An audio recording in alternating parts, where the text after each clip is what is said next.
Et bienvenue dans ce chapitre 3 qui va parler d'analyse d'algorithmes. En particulier, on va analyser la correction et la terminaison de nos algorithmes. Alors, d'abord, on va commencer à expliquer pourquoi est-ce qu'on va devoir analyser nos algorithmes. Donc, on a ici un algorithme en pseudocode qui s'appelle somme1, qui prend un argument en entier n, qui renvoie un entier. Et puis voilà, il y a une boucle pour i allant de 1 à n, et à chaque étape, on calcule S plus I et on range ça dans S et on renvoie S. Donc à première vue, cet algorithme renvoie la somme des entiers de 1 à n puisque à chaque étape, on additionne le I, qui est notre indice de boucle, à la somme qu'on a calculée précédemment. Bon, a priori, ça a l'air très bien. Sauf que non, ça c'est faux. C'est ce qu'il a l'air de faire cet algorithme, mais c'est pas ce qu'il fait. Pourquoi? Parce que je suis passée un petit peu vite, j'ai lu en diagonale, et j'ai pas suffisamment regardé en détail cette ligne-là. Et en fait, c'est ça qui change tout, qui fait que mon algorithme ne fait pas ce que je croyais.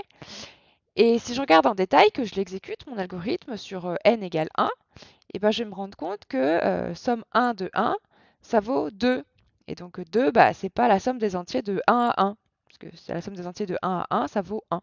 Pourquoi? Bah, je vais avoir du coup, quand n vaut 1, j'initialise s à 1. Je fais une seule itération pour i égale 1, je calcule 1 plus 1, je range ça dans S. Et donc je renvoie 2. Pareil, quand n égale 2, et ben du coup, je vais faire deux itérations. Donc j'aurai d'abord 1 dans S, après j'additionne i égale 1, après j'additionne i égale 2, et donc au total, j'aurai S qui vaut 4. Donc je vais renvoyer 4, et 4, c'est pas la somme des entiers de 1 à 2, qui aurait dû être 3. D'accord? Donc parfois, quand on lit un algorithme, eh bien, on croit qu'il fait quelque chose alors qu'en fait, il fait autre chose. Donc si on veut être sûr, eh bien, on doit analyser notre algorithme, on doit prouver que notre algorithme fait telle chose ou telle autre. Donc, vraiment, ce qu'on va faire pour analyser notre algorithme, le but, ça va être de vérifier pour soi et pour les autres, aussi pour convaincre les autres, que l'algorithme répond véritablement à la question posée. Alors, il y a deux choses en général qu'on analyse dans un algorithme. D'une part, la correction de l'algorithme. Donc, correction dans le sens vérifier qu'il renvoie la réponse correcte. Donc, c'est la racine commune entre correction et correct. Et un autre volet qui est vérifier la terminaison d'un algorithme, c'est-à-dire vérifier que l'algorithme termine par opposition à un algorithme qui entrerait dans une boucle infinie. Alors, on va commencer à faire une première analyse de la correction d'un algorithme sur un exemple. Alors, en général, on se concentre sur l'analyse des boucles, donc les boucles pour et tant que, parce que c'est celles-ci qui sont, on va dire, les plus difficiles à analyser, et donc c'est celles-ci qui ont besoin d'outils et de techniques un peu plus spécialisées. Le reste, en général, c'est plus facile d'analyser de manière directe en regardant ligne par ligne. Alors pour les boucles, on cherche à écrire une phrase qui reste vraie pendant tout le déroulement de la boucle. Donc il faut que ce soit une seule phrase qui est vraie tout le temps. On appelle cette phrase c'est une propriété mathématique en fait, et dans ce cas spécialisé, on l'appelle un invariant de boucle. Pourquoi? Parce qu'elle est dans la boucle et qu'elle reste toujours vraie, donc elle ne varie pas. C'est un invariant de boucle. Alors, du coup, là, voici une deuxième version de notre algorithme qui ressemble à somme 1 de tout à l'heure, mais qui, cette fois, est juste, normalement. Et j'ai rajouté ici, en commentaire, un invariant de boucle. Et l'invariant de boucle, c'est une phrase qui dit la chose suivante. À cette étape de l'algorithme, ma variable s contient la somme des entiers de 1 à i inclus. Donc, vous remarquez que dans mon invariant de boucle, on voit l'indice de boucle i apparaître.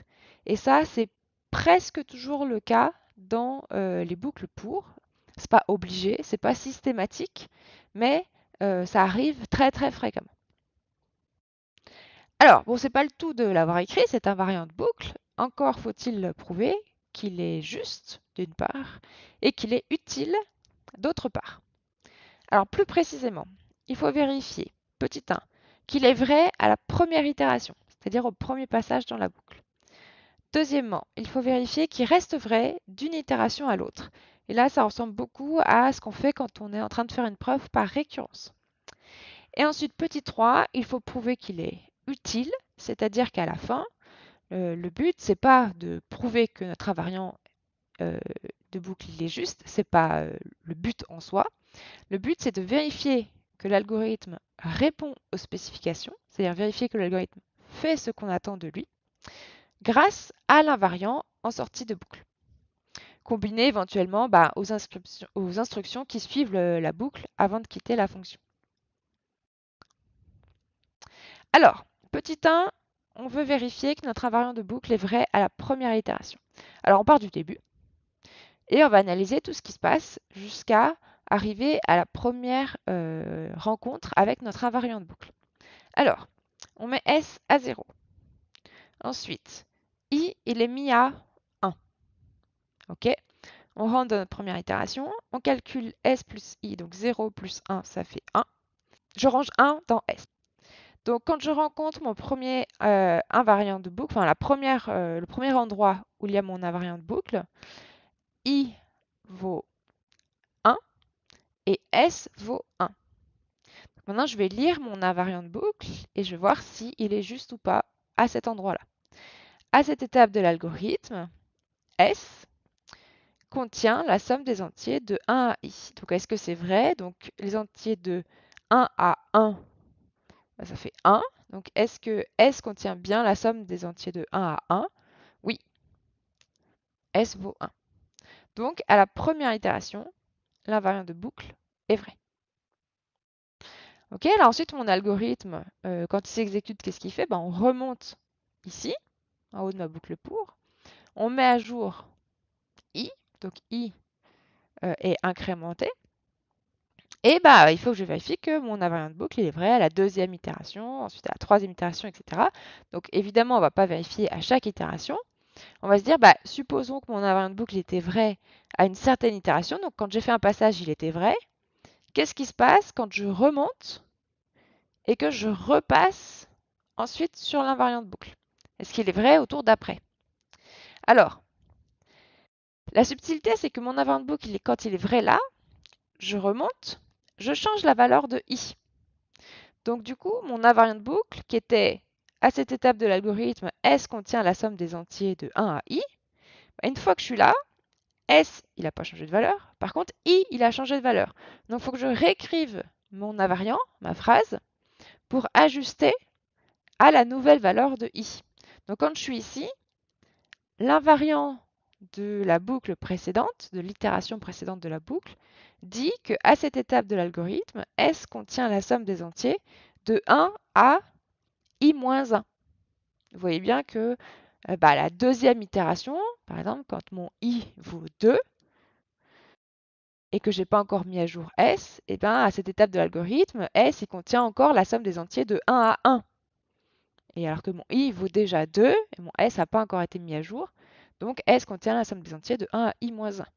Donc à ce moment-là, on a un décalage dû au compteur de boucle qui a été mis à jour. OK. Ensuite, je calcule S plus I. Donc mon invariant de boucle me dit que S contient à ce moment-là la somme des entiers de 1 à i-1. Je lui ajoute I. Donc S contient la somme des entiers de 1 à i. Donc quand j'arrive ici, mon invariant de boucle est bien vrai à l'itération suivante. Donc mon invariant de boucle, il est bien vrai d'une itération à l'autre. Donc on a bien vérifié la cohérence de nos propriétés à tous les endroits où on les a explicitées, en l'occurrence ici. OK, et il faut toujours vérifier ce qui se passe à la fin de notre boucle, donc à la dernière itération. Ça nous permet déjà de vérifier qu'il n'y a pas de problème, on y reviendra par la suite. Et ensuite, normalement, c'est ça qui nous prouve que notre algorithme est correct, si on a choisi le bon invariant. Donc à la dernière itération, i vaut n. Donc notre invariant de boucle à la dernière itération, il nous dit qu'à cette étape de l'algorithme, S contient la somme des entiers de 1 à n inclus. Et je remonte, I n'est plus dans mon intervalle, donc je quitte ma boucle pour, et je fais renvoyer S, qui contient bien la somme des entiers de 1 à n. Et donc ça, c'est bien ce que je voulais. Donc mon invariant de boucle, il me prouve bien que mon algorithme renvoie la somme des entiers de 1 à n. Donc il me prouve la correction de mon algorithme.